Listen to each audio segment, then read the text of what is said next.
By the time the world heard about Dr. Lena Moreau, they were calling her the woman who raised a monster. If you asked her, she'd tell you that part was true. The monster part, not in the way people thought. Lena was 32 when it started, living alone on 20 acres of dense Washington forest an hour outside Forks. No neighbors in sight, one dirt road in, one dirt road out. She left a university post in wildlife biology after a very loud, very public fight with a department head who called her work on undocumented species career suicide. Then let it kill my career, she told him, resigned her position, and vanished into the trees. Her cabin was simple, but her equipment wasn't. Trail cams, audio recorders, long-range mics, scent lures, even custom infrared rigs she'd built herself. She wasn't some drunk with a blurry cell phone and a Bigfoot story. She wanted data. For 3 years, all she got was bears, elk, meth heads on stolen ATVs, and an occasional mountain lion. Then came the scream. It was a little after 3 a.m. in late September, the kind of cold where your breath hangs in the air like ghosts and the world goes quiet except for the river. Lena was sorting through audio clips when it ripped through the valley. Deep, layered, nothing like she'd ever heard. It started low like a moan, then climbed to a pitch that made her teeth ache. Wolves didn't sound like that. Cougars didn't sound like that. She'd logged field audio in 3 countries. This was something else. She grabbed her headlamp, her old .30-06, habit more than intent, and stepped out onto the porch. The forest was still shaking with echoes. Another scream, closer. Not hunting, not a territory call. Pain. Lena's training kicked in. Animal in distress. Injured, trapped, or cornered. She yanked on her boots, shrugged into a jacket, and moved. The beam of her headlamp cut through the fog as she followed the sound down the game trail behind her property. Blackberry vines clawed at her jeans. Her breath burned in her throat. Another cry, broken this time, like something trying not to make noise and failing. Whatever it was close. She killed her headlamp. The dark wrapped around her. Above, the stars bled through the treetops. Her eyes adjusted slowly. The forest shifted from black to layers of gray. She heard it then, not the scream, but the ragged, wet sound of breathing. Off to the left, down in the gully smothered in blackberries. Lena knelt, heart hammering. "Easy," she whispered, because it was what you said to anything scared and hurt, from a house scat to a grizzly. "I'm not going to hurt you." Branches snapped, low and heavy. Too heavy for a deer. Too deliberate. She eased down the slope, fingers finding roots and rocks, using the faint starlight to pick her way through. The smell hit her first, copper and musk and something else, something that made her brain want to back away. Blood, fur, wet earth. Underneath all of it, a rank animal stink, like a wet dog that has slept in a smokehouse. Her boot slid on something slick. She caught herself, reached down, and her fingers came back sticky and dark. Fresh. Lena swallowed. "Okay," she murmured. "Okay, just don't be a damn cougar, all right?" Her hand found cold metal. Wire. No cable. Steel snare. Thick as her finger, biting deep into something that moved.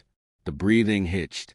A low, rumbling sound rose out of mass in the thicket, deeper than a bear's growl, almost chesty.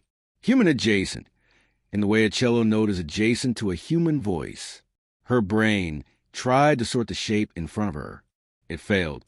It was big, curled on itself like a wounded dog, but wrong in every proportion.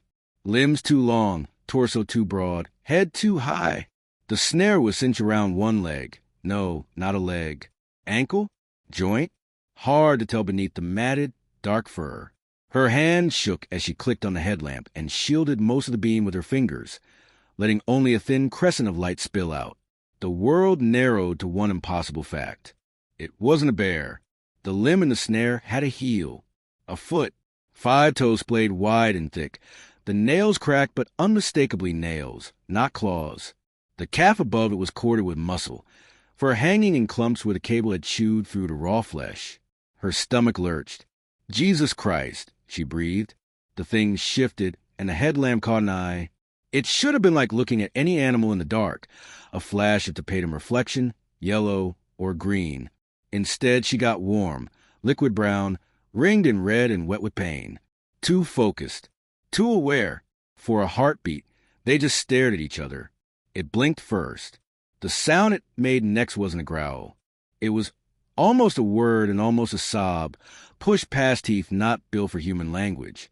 "Days go?" The hair rose on the back of Lena's neck. She'd heard mimicry before. Crows, jays, a cougar that had learned to imitate a baby crying. But this wasn't mimicry. The sound carried intent, like speech forced through an unfamiliar throat. It wanted her gone. "Not happening," she said, surprised at herself. Her voice sounded bizarrely calm. "That snare will kill you." Her gaze flicked to the cable. It had been anchored to a tree and tensioned with a simple spring mechanism. Illegal as hell in this county, and plenty strong enough to keep a bear. This thing was bigger. The steel loop had bitten through fur and skin and into meat. Every time it moved, it tore itself open a little more. Blood soaked the blackberry brambles, the metallic scent thick in the air. Lena's mind did something important then. It skipped over the existential questions. What is it? I just found a thing I'd spent my life chasing, and landed on something practical. This is an injured animal. If you leave, it dies slowly. If you stay, it might kill you. She took a breath. "Okay," she said quietly.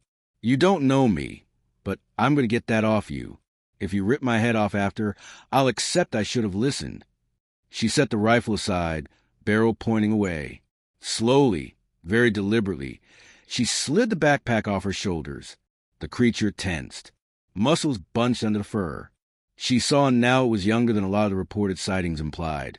Smaller, the proportions not fully filled out. A juvenile, which didn't make it less deadly, just less experienced.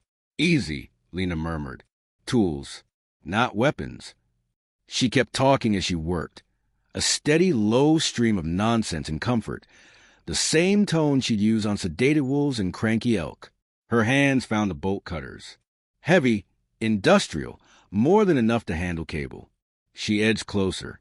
The growl returned, shaking the thicket. She could feel it in her bones. The creature drew itself back as far as the snare allowed, teeth glinting in the thin cut of headlamp light. "Look at me," Lena said, sharper now. Her voice cut through the sound. "I'm trying to help you. You thrash, this cuts deeper. You stay still, we both walk out of this. Understand?"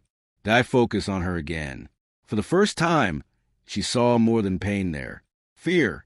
Not the wild fear of a cornered animal. Something colder, more complex. It wasn't just afraid of her. It was afraid of being found. The bolt cutters clicked softly as she opened them around the cable. Metal touched metal. The creature flinched, then forced itself still, muscles trembling with the effort. "Good," she whispered. "Good." She bit down on the handles. The cable fought her, steel biting back. Her shoulders burned. Her hands shook. Then the cable snapped. The sudden release sent her sprawling backward, thorns tearing at her palms. The freed limb kicked violently, and the creature exploded out of the thicket in a chaos of fur and blood and broken branches. Lena threw an arm over her face. For a second, she thought this was it, that after years of chasing shadows, she was going to die in the dirt for her trouble. Nothing hit her. She lowered her arm. The creature was 5 feet away, crouched on all fours, one hand bracing the mud, the other gripping its ruined leg. Up close, the scale of it was obscene. Even injured, even half-curled, it was bigger than any man she'd ever met. 7 feet. Maybe more if it stood to full height. It didn't. It stared at her. Blood dripped from its calf in thick ropes. Its chest heaved. Saliva gleamed on teeth too square to be canine, but too large to be human. The skin visible beneath the fur was grayish-brown, scarred, old wounds layered under new. "Go!" It rasped again, voice cracked and shredded. The sound was clearer now, the consonants grinding but unmistakable. "Bad come."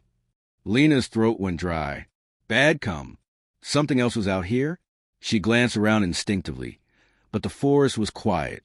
No engines, no voices, just a river and the distant bark of a lone coyote. "What's coming?" she asked. The creature's gaze flicked to the direction of the main road, invisible beyond trees and ridgelines.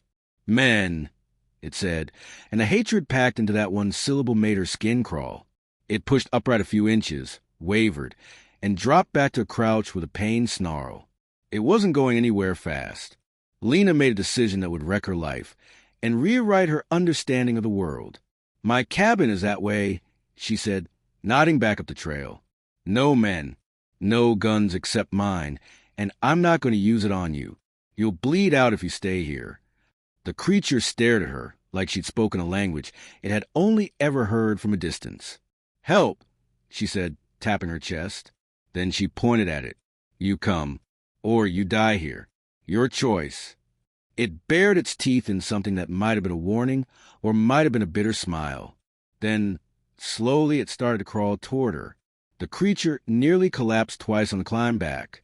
It wasn't graceful. At first, it tried to walk, rising to a hunched, towering height that made Lena's breath stop. The ruined leg buckled under its weight, sending it crashing to one side. After the second fall, it gave up and moved in an awkward, powerful crawl, using its arms to drag its body.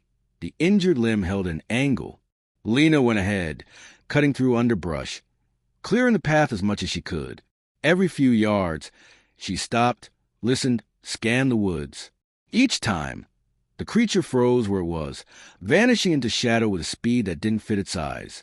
It knew how to hide. It was very, very good at it. By the time they reached the cabin, dawn was bruising the horizon. The sky went from black to deep blue, and the first thin rays of light slid between the trees. "Last stretch," Lena muttered. Her voice was hoarse. Adrenaline had carried her through the night. Now reality was catching up. She'd brought it to her home, to her research, to everything. The risk began to feel real in a way it hadn't in the gully. She pushed the thought down, one thing at a time. The cabin emerged through the trees, squat and dark against the clearing. The creature paused at the edge of the tree lean, breathing raggedly, eyes locked on the structure. It didn't like it. "Yeah," Lena said quietly. "I get it. For walls, roof people, not your thing." She turned, letting the creature see her walk openly to the cabin. She set her rifle on the porch, slowly, deliberately, left the front door open. Then she went to the shed. The old goat pen had been empty for 2 years. The fencing was still solid, the roof half-rotten but intact. It was separated from the cabin by 20 yards of scrub and a stack of deadfall she'd never bothered to move. She cleared as much as she could, shoving aside old feed bins, yanking out broken boards, flinging moldy tarps into the grass. Dust choked the air. Spiders protested. No time to sanitize. No time to do this the right way. She jogged back to the tree lean. The creature was gone. Cold slid down her spine. "Shit!" She spun in a slow circle, heart climbing into her throat. Nothing in the clearing. Nothing in the trees. The forest was a wall of quiet green. "Hey!" she called softly. "You wanted away from the snare, remember? You're bleeding through half my forest. If men show up, they're going to follow that trail." Silence. Then a whisper of movement off to her right. 40 feet up a Douglas fir that had no business carrying that much weight. She spotted it then, pressed against the trunk, limbs wrapped around the wood, fur blending into the rough bark, eyes watching her with eerie stillness. If it hadn't moved, she would have walked right past. "I've got a pen," she said, feeling ridiculous. "Shelter, food, first aid, no cages, no sedatives. I don't have anything strong enough to drop you anyway." A long pause.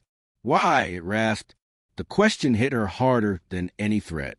Nobody asked, "Why like that?" unless they'd never been on the right side of mercy before. Lena swallowed. "Because you're hurt," she said. Then, after a beat, more honestly, "And because I've spent my life trying to prove you exist. Letting you die in a trap will make everything I've done meaningless." The creature's eyes narrowed slightly, like it was weighing her words against memories she couldn't begin to guess at. Finally, with a grating, breathy sound that might have been a sigh, it began to climb down. Up close in daylight, it was worse. The wound on its leg was bad, deep, edges frayed and dirty, already swelling. Old scars crisscrossed its body. Pale lines under the fur, circular puckers that looked disturbingly like bullet wounds. A puckered, ropish slash across its ribs like it had once met something with very sharp metal and barely won. Its hands. She forced herself not to stare. They were huge, yes, but not clumsy. The fingers were long, tipped with thick, cracked nails. The palms were callous in a pattern that screamed tool use, not just climbing or digging. This wasn't an animal. This was something else. "I'm going to touch the leg," she said as they neared the goat shed. "You're not going to like it, but I've got to clean it. Infection will kill you faster than blood loss." It limped beside her now, stubbornly upright despite the pain. One arm slung against the shed wall for support. "Name," it said suddenly. She blinked. "What?" "You." It tapped its chest, smearing its own fur with blood. "Have name. Men always name." Something in the way it said men made her want to apologize on behalf of the entire species. "Lena," she said. "Dr. Lena Moreau." It studied her as if committing the shape of the word to some internal map of the world. "Lena." It repeated slowly, mangling the vowel but getting the rhythm. It tapped its own chest then, a little harder than necessary. "Ash," it grunted. It took her a second to parse that as a name, not a word. "Ash," she echoed. "All right, Ash. Let's keep you alive." The first 48 hours were triage. Lena worked on instinct and training, improvised without fully admitting that was what she was doing. Ash didn't let her near at first. Every time she reached for his leg, he growled, a low, resonant sound that raised goosebumps on her arms. "Fine," she said finally, dropping back on her heels. "Then decide. I can't stitch what I can't touch. You're going to lose the limb if the infection runs. Maybe your life." He glared at her for a full minute, breath rasping. Sweat, or the Sasquatch equivalent of it, darkened the fur around his face and shoulders. Finally, with visible reluctance, he turned his head away and shoved his injured leg toward her an inch. A gesture of trust. Or surrender. She moved fast. Gloves. Saline. The strongest human-grade antibiotic ointment she had. She flushed the wound until the water ran mostly clear, ignoring his rumbling protests. Up close, she could see how the cable had cut not just flesh, but muscle, frayed fibers hanging like threads. He made no sound when she debrided the dead tissue. His fingers snarled in the straw, tendons standing out like cables, but he didn't jerk away, didn't swing at her, just stared fixedly at a knot in the wall, jaw clenched. "Almost done," she muttered, half to him, half to herself. "You're doing good." She had no anesthetic that would touch something his size. At best, her ketamine would sedate him enough that he might wake confused and violent. She decided against it. He decided to trust her without it. Her stitches looked obscene crossing his skin, black sutures against gray-brown flesh. Veterinary supplies barely did the job. She splinted the lower leg to limit movement, then wrapped the whole thing in clean bandages she cannibalized from every first aid kit on the property. When she was done, her hand was shaking. Ash lay still, breathing hard. "Water?" she asked. He turned his head slowly. His eyes landed on the metal bucket in her hand like it was a weapon. "It's just water," she said. "From the pump. I drink it. Watch." She took a long swallow, wiped her mouth with the back of her hand, and set the bucket within his reach. He watched her for another 5 seconds, then dragged the bucket closer with one massive hand and drank. His throat worked, muscles flexing under the fur. He finished it in 4 gulps and looked at her again. "More," he said, clearer this time. Her brain made a note, vocal cords, tongue, structure, capacity for speech. She shoved the thought aside and refilled the bucket. Food was more complicated. He wouldn't touch anything processed. Canned beans, pasta, bread. He sniffed them and shoved them away with a grunt of disgust. Raw venison from the chest freezer? Gone in minutes. Over the next week, a routine formed. She hunted and scavenged. He ate, slept, and watched. And watched. Ash's gaze followed her constantly, not in the unfocused way of a wounded animal, but with a measuring, ranking awareness that saw everything. He watched how she opened the shed door, how the latch worked, how the hinges creaked. He watched how she tied knots in bandages, how she pumped water, how she used tools. He watched what she wrote in her notebooks, eyes tracking the movement of pen over paper with unsettling focus. On the fourth day, when she came in with fresh bandages, she found the old ones neatly coiled in a corner, the knot she tied undone, the cloth folded. She stared at them. "You took those off yourself?" she asked. Ash shifted, the splint on his leg scratching against straw. His wound looked better, not good, but better. The swelling had gone down. The angry red edges were fading to pink. He grunted and gestured clumsily with both hands, twisting, pulling. "You want to see how it worked?" She translated aloud. "Of course you did." She rewrapped the leg. This time, she tied the knot slower, exaggerating each motion, like she was teaching a child. His eyes followed every movement. When she was done, he grunted again, then mimicked her, hands moving in the air to mirror her knot tying, fumbling but close. "Jesus," she muttered under her breath. "You're not shy about showing off, huh?" "Not beast," Ash said suddenly, voice low and rough, but the phrase clearly practiced. "Not pet." The word pet came out like a slur. Lena froze. "I know," she said quietly. "You're not." He studied her, nostrils flaring as if scent could corroborate her words. "Men say beast," he added, after a moment. "Men say pet. Men say experiment." The last word came out wrong, the syllables chewed, but recognizable. A chill traced the base of her skull. "Experiment," she repeated carefully. "What men?" His jaw worked. His gaze slid away to a crack in the wall, to the slice of forest visible beyond it. The muscles in his shoulders bunched like he was resisting the urge to rip the shed apart. "Bad men," he said finally. "White coats. Lights. Cold. Always cold." The air in the shed seemed to thin. Images flickered unbidden in Lena's mind. Basements, labs, things on tables that shouldn't exist outside myths. Needles. Data. Reports stamped with red classified labels. Animal control trucks that weren't really animal control. She swallowed. "How long?" she asked. He looked back at her, eyes very old suddenly. "Too long." On the 10th day, she made her first mistake. Until then, she'd kept the cameras off near the shed.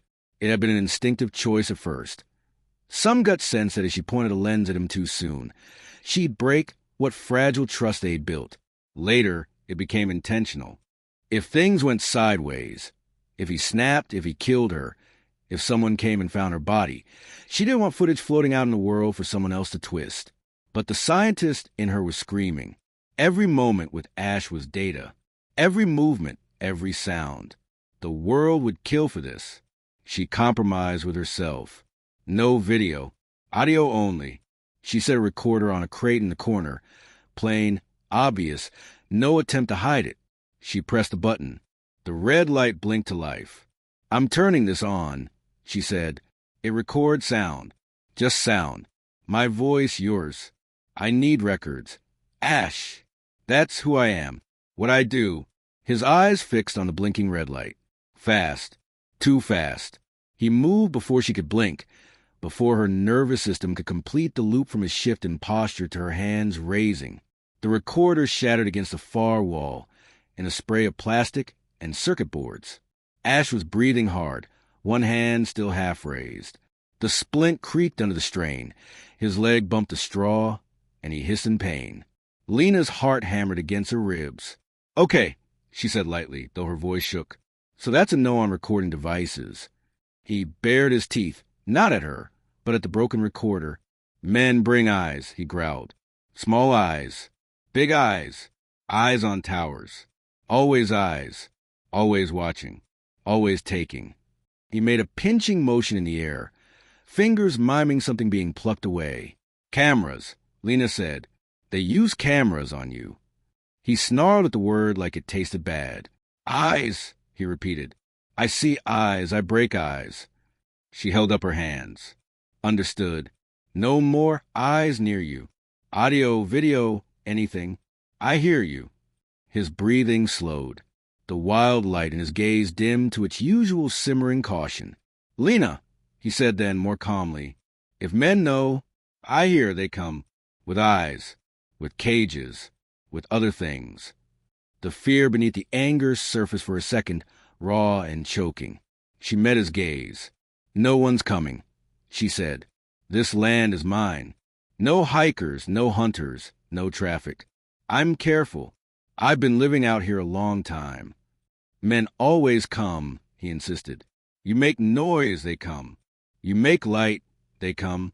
You send data." He mangled the word like it was one he'd heard shouted over and over. "They come." It hit her then that Ash wasn't warning her in the abstract. He was describing a pattern. Cause, effect. Someone sees. Someone sends. They come. Her work at the university. The camera networks she'd set up. The sudden interest from a certain federal wildlife division 2 years back that had asked just a few too many pointed questions about her research and equipment. "What did they do to you?" she asked softly. He didn't answer. Instead, he reached for the straw beside him and began to scratch shapes into dirt under it with one blunt nail. At first, the markings were just lines, angles, smears. Then they coalesced. A rectangle, another rectangle, inside it, lines crossing, a grid, circles at the corners, a camera, a security room. She couldn't quite tell. He drew more. Stick figures, crude, sure, but distinct. Tall ones with blocky shapes on their chest vests, smaller ones with bent legs on tables, jagged shapes coming from above. She realized with slow horror that he was drawing from memory. She watched for 3 full minutes, not interrupting. When he was done, he sat back, breathing hard, the effort of concentration clearly exhausting. In the scraped dirt at his feet lay a crude but unmistakable layout, a building floor plan or something close enough. Rooms, corridors, fenced-off spaces, figures inside and outside, some upright, some lying flat. He stabbed a finger into one section, small, square, heavily outlined. "Home," he said bitterly. It wasn't a home. It was a cage. Then he tapped another area near the top, where he'd drawn a row of circles with jagged lines coming out of them. "Eyes," he said. His finger moved one last time, to a long shape at the edge of the drawing. Something that looked almost like a capsule, half buried beneath crude triangles that must be mountains. He didn't name that. He didn't have to. The way he stared at it, the way his hand hovered just above it without touching, told Lena one thing clearly. Whatever Ash was hiding from humanity wasn't just about what had been done to him. It was about what lay under the mountains, and the fact that men in white coats already knew it was there. Ash didn't sleep like anything Lena had ever studied.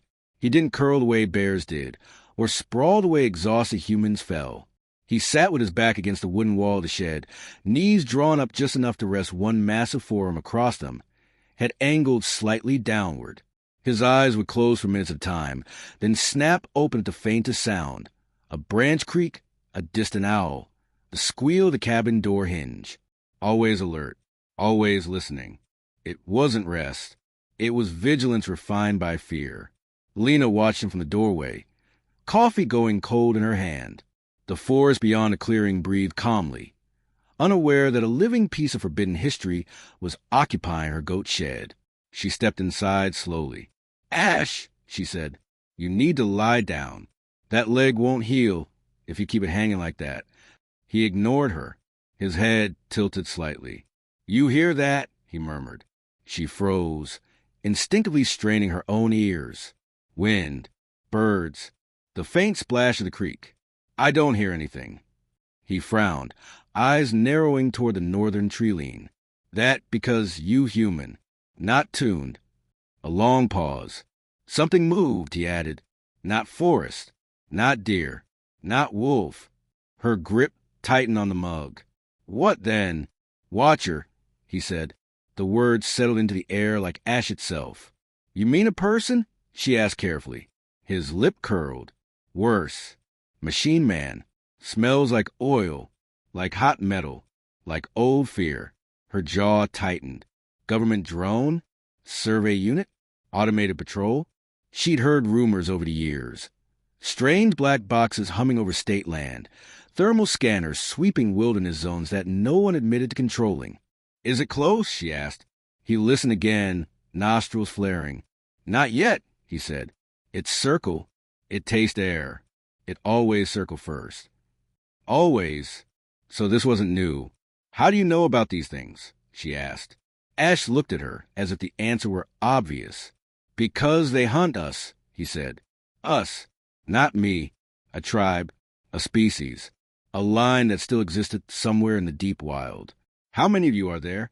Lena asked. The question lingered. Heavy.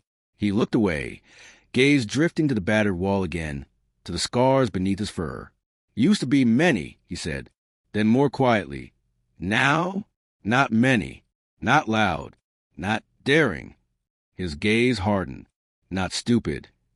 Lena leaned against a post, carefully keeping her body language neutral. Are they near here? She asked. He gave a grim shake of his head. This land, stranger land. Close to bad zone. Close to quiet line. What quiet line? Ash leaned forward and jabbed a finger into the dirt again, drawing a rough circle this time. Jagged edges. Inside it, smaller messy lines like tangled roots. Silent zone, he said. No birds. No new trees. No good smell. He pointed beyond the far ridge where the mountains rose dark and brooding against the pale sky. Under there, he added. A slow chill crept through Lena's spine. What's under there, Ash? He didn't answer immediately. His eyes flicked nervously to the open doorway, then to the treetops, then back to the dirt drawing, as if what he was about to say carried weight beyond words. Old hunger, he finally said. Older than my kind. Older than your kind. The shed felt smaller suddenly. Is that why they capture you? She asked. To find it? Yes. One syllable. No hesitation. They not care about us, he continued. Not care if we bleed. Not care if we die. They care what hide in mountain. They care what sleeps.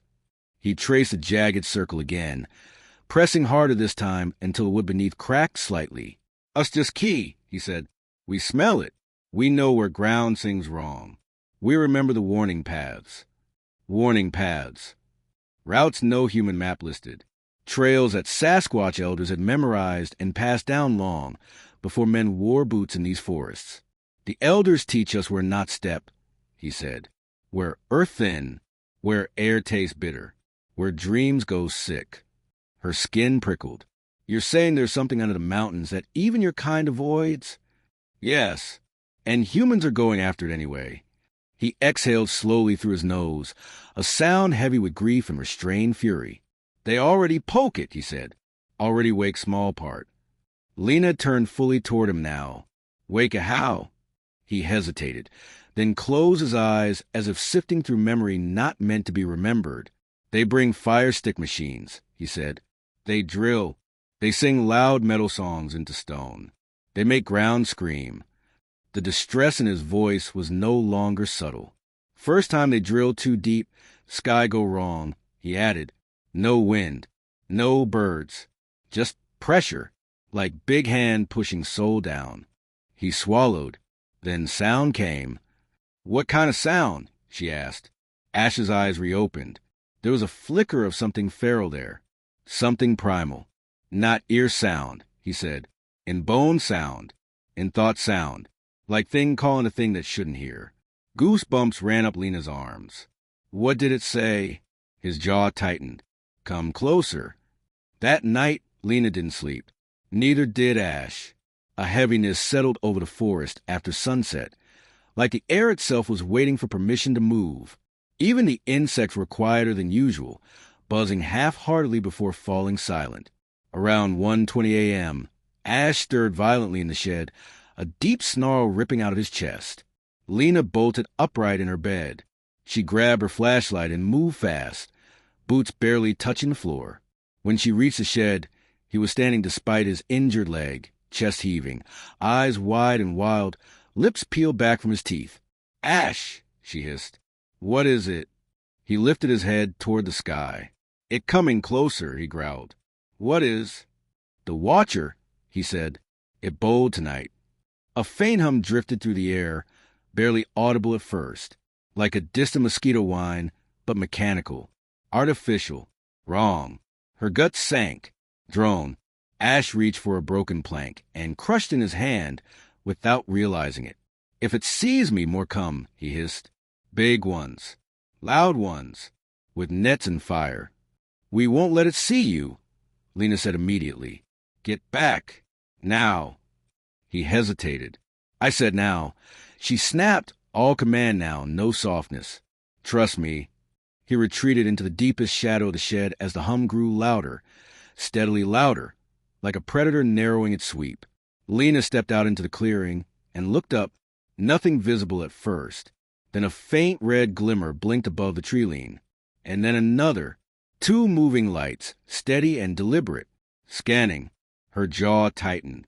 She walked purposefully toward the porch light and flicked it on, bathing the clearing in sudden brightness. An intentional misdirection. "Hands out!" She waved upward. "Yeah, you found me!" she shouted into the night. "Interested in my composting methods, or just try and scare the coyotes?" The drone shifted slightly, hovering as if recalculating focus. Her heart hammered, but she kept her posture relaxed. Casual, irritated landowner energy. The hum lingered overhead for another 30 seconds, then slowly drifted away toward the ridge. The red lights vanished. Silence returned, slow and uneasy. Behind her, she heard a heavy, quiet exhale. Ash emerged halfway from the shadows, eyes locked on the treetops, like he expected the sky to crack open. "You brave," he said, voice rough, "or very stupid." "Sometimes they overlap," Lena replied dryly. He looked at her with something like reluctant respect. "They saw you," he said, "but not me." That was the idea. Not many humans choose to stand between hunter and prey. She didn't answer that. There were 100 reasons she could claim. Science, ethics, stubborn pride. The truth was simpler and more dangerous. "I don't like bullies," she said. A faint breath escaped Ash's mouth, a sound that might have been amusement if one stretched the definition. He turned his head again toward the distant mountains. "They will come more now," he said. "They know places interesting." "Then they can enjoy disappointment," Lena replied. "Nobody's getting you." His eyes softened briefly, then hardened again. "You don't understand," he murmured. "It's not just about me." "What is it about, then?" He stared at the dark ridge. "It's about what sleeps and what happens when humans finally wake it." By morning, the forest had the uneasy calm of something that knew it had been watched. Ash remained restless. His pacing was slow, careful with a healing leg, but relentless, a wide, protective circuit around the shed's interior, like he was marking boundaries no one else could see. Lena watched him in silence. "You said they took you," she finally said, careful with her tone. "The men with eyes. The cold place. Tell me what they did." His shoulders stiffened. "No," he muttered. "I need to understand what we're dealing with," she said. "Not just for you. For whatever is under that mountain." His jaw tightened. A muscle pulse along the side of his neck, visible through the fur. "You asked me to open old wound," he said. "I'm asking you to help me stop them from making new ones." Silence. He sat heavily near the back wall, staring down at his massive hands, as if they belonged to someone else. "They caught me when I was smaller," he began. "Younger, not strong. I follow wrong trail. Smelled strange meat. Sweet smoke. Fell asleep." His fingers curled slowly. "When I wake, ground hard. Air tastes like metal and tears." He swallowed. There was no forest, no sky sounds, only light that hum. White light, never dark. His chest rose and fell, heavier now. "They tie me down," he continued. "Not rope, not vine. Cold claws from ceiling. I fight until bones burn. They laugh. They write things." He mimed scribbling with 2 stiff fingers. "They talk slow around me, like I dumb. Like beast. They say words. Specimen anomaly leverage." His eyes glistened faintly. "They shock me when I growl. Shock me when I go quiet. Shock me when I sleep." Lena clenched her fists so hard her nails dug into her palms. "They take blood. They take fur. Teeth. Piece from my arm." He gestured to a jagged scar under his shoulder, pale and brutal. "They put smell on me so they can follow. They put chip in me behind neck. Her heart stuttered. They implanted a tracker? Yes, he said. Small thunder inside. Buzz, buzz, buzz when I go too far. And you escaped? His expression twisted. Not pride, not relief, but memory sharpened by terror. No, he said. They let me go. The words landed like a stone. Why? She asked carefully. So I run, he growled. So I lead them. So I unknow path. A chills crept down her spine. And you did. Yes. He stood, limping slightly, and moved to the doorway of the shed, gazing toward the faint ridgeline far beyond the trees. I wanted home, he said darkly. I wanted elders. Safety. My kind. I thought, if I run fast, quiet, smart, I lose them. He shook his head. They always behind. Always far, but never gone. Always watching how I move, where I stop, what ground I avoid. He turned back to her. I showed them the edges, he said bitterly. I showed them the scars of earth. I showed them where mountain whispers wrong. Lena felt physically sick. You were their guide, she murmured. A weaponized survivor. Yes. He leaned against the wall again, as if the weight of confessing these memories had taken something from him. They dig where I never go. They drill where my elders warn. They follow my fear like scent. A long pause passed. They begin to change it, he murmured. Change what? The silence. 2 nights later, the air shifted again. This time it wasn't the soft hum of a wandering drone. It was distant thunder, but with no storm. A slow vibration rolled through the ground beneath the cabin like some massive engine, coughing deep in the bones of the earth. A tremor, faint yet deliberate, rippled through Lena's floorboards. Her eyes snapped open. Outside, Ash let out a long, rumbling growl that felt less like aggression and more like grief. She rushed him, boots thudding against the path. He was standing at the clearing's edge, staring into the distant dark where the mountains loomed like sleeping giants. They touched it again, he said. Touched what? The seal. A coldness settled behind her eyes. What seal? He lowered his head, voice dropping to something almost reverent. Our elders put warning there long, before you humans knew to make fire for light, he murmured. Stone upon stone. Ground song guides. We keep watch. We whisper it quiet. We keep it asleep. And humans breach that? She asked. Yes. The tremor pulsed again, slightly stronger. Not violent. Just to wear. It doesn't like being dug, Ash said softly. It feels them. It hears when metal wounds cover. A faint, unnatural vibration rippled through the soil again. And every time it moves, he whispered, something old remembers it is not alone. Lena stared at the ridgeline. Suddenly no longer just mountains, but a scar barely hiding pressure beneath. What happens if it wakes fully? She asked. Ash turned slowly, face shadowed but eyes fiercely clear. Then forest bleed, he said. Rivers sour. Sky choke. Night turned thick like wet fur. And us. He let out a slow, weary breath. Everything forget how to end gently. The words hung there. A warning. A prophecy. A certainty. Lena crossed her arms, feeling the cold despite the damp warmth of spring air. And the men in white coats, do they know this? She asked. They know pieces, Ash replied. Think it power. Think it secret door. Think it weapon. He spat softly into the dirt. They do not think it hunger. Something moved inside the far tree line. A flicker of light. Too steady, too sharp. Ash's head snapped toward it immediately. They back, he murmured. And this time, not only eyes. It began without violence. No cracking stone. No eruption of soil. No cinematic catastrophe. Just a pressure. Lena felt it first in her teeth, a low-frequency vibration that set her jaw buzzing like a tuning fork pressed too hard. The wooden boards beneath her bare feet resonated faintly, as if the earth were inhaling and refusing to exhale. Ash froze. His entire frame went rigid, eyes widening, nostrils flaring as if some invisible scent had flooded the air. It speaks now, he whispered. A sound slid through the valley, not through the air, but through thought and bone, through the marrow of living things. It wasn't loud, but it was absolute, a presence so vast and deliberate that even the forest seemed to bow in recognition. Lena dropped to one knee, without realizing it. "What is happening?" she breathed. Ash lowered his head, an instinctive bow, like a soldier before a sovereign he both feared and revered. "The first pulse," he murmured. "It testing chains, feeling who listens, who remembers."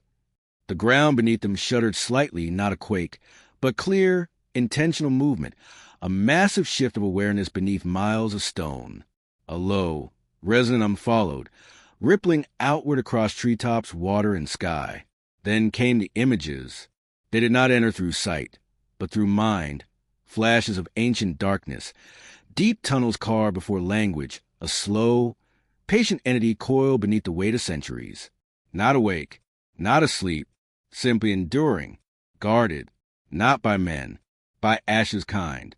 "We were not made for your maps," he said quietly. "We were made to remember the hushed places, to walk the edges, to keep the noise people out." Lena squeezed her eyes shut as another pulse followed, softer this time, threaded with something not hostile, but not kind either. A warning, a boundary. Beyond the ridge, a thin line of light flickered, then died. No engines, no drones, no artificial hum. The men's machines had lost their voice. Ash exhaled slowly. "It doesn't hate you," he said. "Not yet. It only hates the digging, the prying, the desire to own what is not meant to be handled." The forest settled around them, leaves trembling faintly as if shaken by a passing wind that had already vanished. Lena stood, steadier now. "What does it want from us?" she asked. Ash finally looked at her fully. "Silence," he said. "Respect. Distance. And if they come back?" "They will," he replied without hesitation. Men always return when told no. Another soft vibration rolled through the soil, gentler now, like the echo of a heart slowing. Ash glanced toward the mountains, then back to her. "It chose this moment to show you," he said, "that not all truths want spotlight. Some only want watchful quiet." Lena steadied her breath. "I won't help them reach it," she said. "And I won't pretend this doesn't exist either." A hint of grim acknowledgement passed across Ash's scarred face. "That is balance," he said. "Not fear, not worship. Just knowing when to step back." The night crept in slowly, reclaiming the clearing with soft darkness and cool air. No machines approached. No voices followed. Only the long sensation of something monumental settling again into its ancient rest. Ash moved toward the forest edge, pausing halfway. "I cannot stay here forever," he said plainly. "This land will draw eyes now." "You'll be safer out there," Lena replied. "Yes," he agreed, "but not gone." He turned slightly, a final look heavy with meaning. "You gave mercy when your kind does not often remember how. That debt does not vanish." A slow nod, a silent promise. Then he stepped into the trees, swallowed not by darkness, but by the natural order he belonged to. Lena remained on the porch as the final vibration faded, and the night resumed its ordinary breath. In the distance, the mountain stood still, not conquered, not claimed, simply waiting. And for the first time, humanity's intrusion met something that did not yield, something ancient, deliberate, and unmoved by curiosity. The land chose silence, and Lena chose to honor it. The forest closed around its secret, not as a legend, not as a warning, but as a boundary that would endure long after the last machine fell quiet.